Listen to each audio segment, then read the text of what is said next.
જામનગરમાં એક જ રાતમાં પથ્થરમારો, છરીબાજી અને જૂથ અથડામણના ચાર બનાવો સામે આવ્યા. સવાલ એ છે કે શહેરમાં કાયદાનો ડર રહ્યો છે કે પછી ગુનેગારો બેફામ બની ગયા. કોઈ પાનની દુકાને બેઠેલા વ્યક્તિ પર ટોળું હુમલો કરે, ક્યાંક વોટ્સએપ સ્ટેટસના મુદ્દે લોખંડની પાઇપ ચાલે, તો ક્યાંક પૈસાની લેતી દેતીમાં છરીઓ ઝીંકાય. એ સ્થિતિ સામાન્ય તો કહી શકાય નહીં. સૌથી મોટી ચિંતા એ છે કે આ ઘટનાઓ હવે અપવાદ નહીં પરંતુ સતત બનતી ઘટનાઓ છે. પોલીસ દરેક બનાવ પછી સક્રિય થવાનો દાવો કરે છે, પરંતુ સવાલ એ છે કે ગુનાઓ અટકાવવામાં સફળતા કેમ નથી મળતી? શું અસામાજિક તત્વોમાં કાયદાનો કોઈ ભય જ રહ્યો નથી? શહેરના નાગરિકો સુરક્ષા ઈચ્છે છે, માત્ર બનાવ બાદની કાર્યવાહી નહીં. જો એક જ રાતમાં 4 હિંસક ઘટનાઓ બને તો તે માત્ર ગુનાખોરીનો મુદ્દો નથી, પરંતુ કાયદો વ્યવસ્થાની સ્થિતિ પર ગંભીર સવાલ ઉભા કરે છે. હવે લોકો જવાબ માંગે છે કે શહેર સુરક્ષિત છે કે નહીં. અને આજ મુદ્દે આપણી સાથે ચર્ચા કરવા માટે સિનિયર પત્રકાર હિરેન ત્રિવેદી જોડાઈ ગયા છે. હિરેનભાઈ, એક જ રાતમાં 4 હિંસક હુમલા, શું કહેશો? મેડમ, કેટલા દિવસથી જામનગરની કાયદોની પરિસ્થિતિ કથળતી જાય છે. એક જ દિવસમાં 4 બનાવ બને અને એ બનાવના આગલા દિવસે સર્વશિક્ષણ રોડ ઉપર 70 વર્ષના વૃદ્ધનું મૃત્યુ થાય, છરીના ઘાથી મારી નાખવામાં આવે. એનો અર્થ છે કે જામનગરમાં કાયદો વ્યવસ્થા ધીરે ધીરે કથળતી જાય છે. આઈજી 2 દિવસ પહેલા જામનગરની મુલાકાત આવ્યા હતા, શાંતિ સમિતિની બેઠક કરી હતી, કેટલાક ગુનેગારોને બોલાવીને બગીચો સાફ કરાવ્યો હતો. આવી બધી કાર્યવાહી થઈ હતી. પરંતુ જામનગરમાં જે રીતે એક જ દિવસમાં 4 થી 5 માથાકૂટ થાય છતાં પણ પોલીસ પાછળથી દોડી શકે, તો શા માટે આ બધું પથ્થરમારો થતો હોય તો શા માટે આ બધું રોકવામાં આવતું નથી? મતલબ પોલીસનો ડર નથી કે જાહેરમાં પથ્થરમારો કરી, જાહેરમાં હત્યા કરી નાખવાની, જાહેરમાં જૂથ અથડામણ, તેને ધોકા અને પાઇપથી હુમલો કરવાનો. એક બાજુ મોરલનો તહેવાર જામનગરમાં ચાલી રહ્યો છે, એને આગલા દિવસે 1-2 દિવસમાં જ આ પ્રકારના બનાવ બને.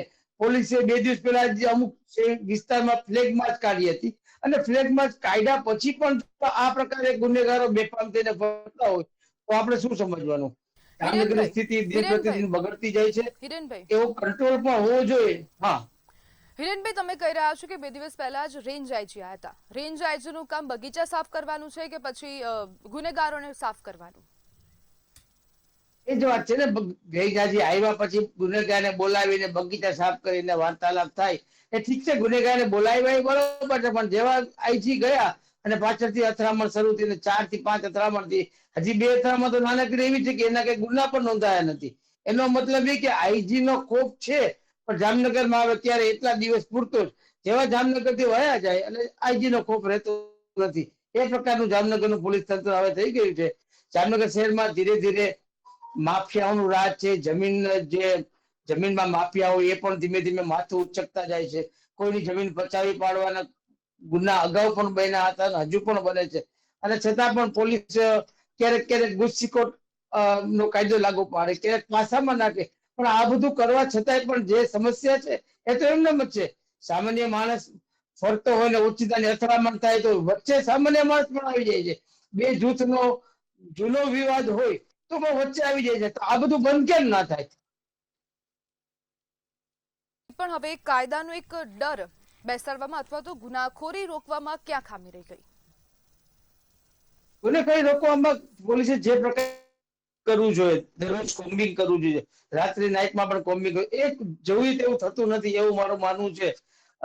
અને પોલીસ ક્યાંક આવા માથાભારે તત્વોને ડામવા માટે, એટલે કે એને કંટ્રોલમાં રહેવા માટે થોડી ટૂંકી પડતી હોય એવું પણ લાગે છે. ખરી રીતે એસપી પણ નવા છે, જો કે 2-3 મહિના એને થઈ ગયા છે, પરંતુ જામનગરમાં જે રીતે પેટ્રોલિંગ થવું જોઈએ અને ગુનેગારો જે રીતે બેફામ થઈને ફરે છે, હજુ બેન તમને 2 દિવસ પહેલા જ વાત કરું, મહાપાલિકાના કર્મચારીઓ ઓવરબ્રિજ નીચે ઘર જેવું મકાન જેવું કરીને ખીલ્લા ખોડીને રાખ્યું હતું, એ હટાવવા ગયા તો એની ઉપર મરચાનો સ્પ્રે નાખીને ધોકા મારી અને અન્ય જીવલેણ હથિયારોથી 4 કર્મચારીને મારવામાં આવ્યો. ખુદ મહાપાલિકાના કર્મચારીઓને પણ જાહેરમાં માર મારે છે. એનો મતલબ શું? અંબર ચોકડી વિસ્તાર જાહેર વિસ્તાર છે, એ વિસ્તારમાંથી અનેક વાહનો પસાર થાય છે, લોકો પસાર થાય છે, અને ભર બપોરે આ પ્રકારનું કૃત્ય બાવરીવાસના લોકો કરે અને બેફામ થઈને ત્યાં ફરે. અત્યારે આજની હાલત પણ જો, એ લોકો અત્યારે પણ અડીગો જમાવીને બેઠા છે. 1 દિવસ પહેલા આ બધું ખાલી કરાવે અને 2 કલાકમાં આવી જાય. જાહેરમાં પોલીસ કર્મચારી કે ટીઆરબી કે હોમગાર્ડના કર્મચારી પણ મારવામાં આવતા હોય છે, અને મહાપાલિકાના 4 કર્મચારી એસ્ટેટ શાખાના છે, એને પણ મારીને લોહી લોહાણ કરવામાં આવે છે.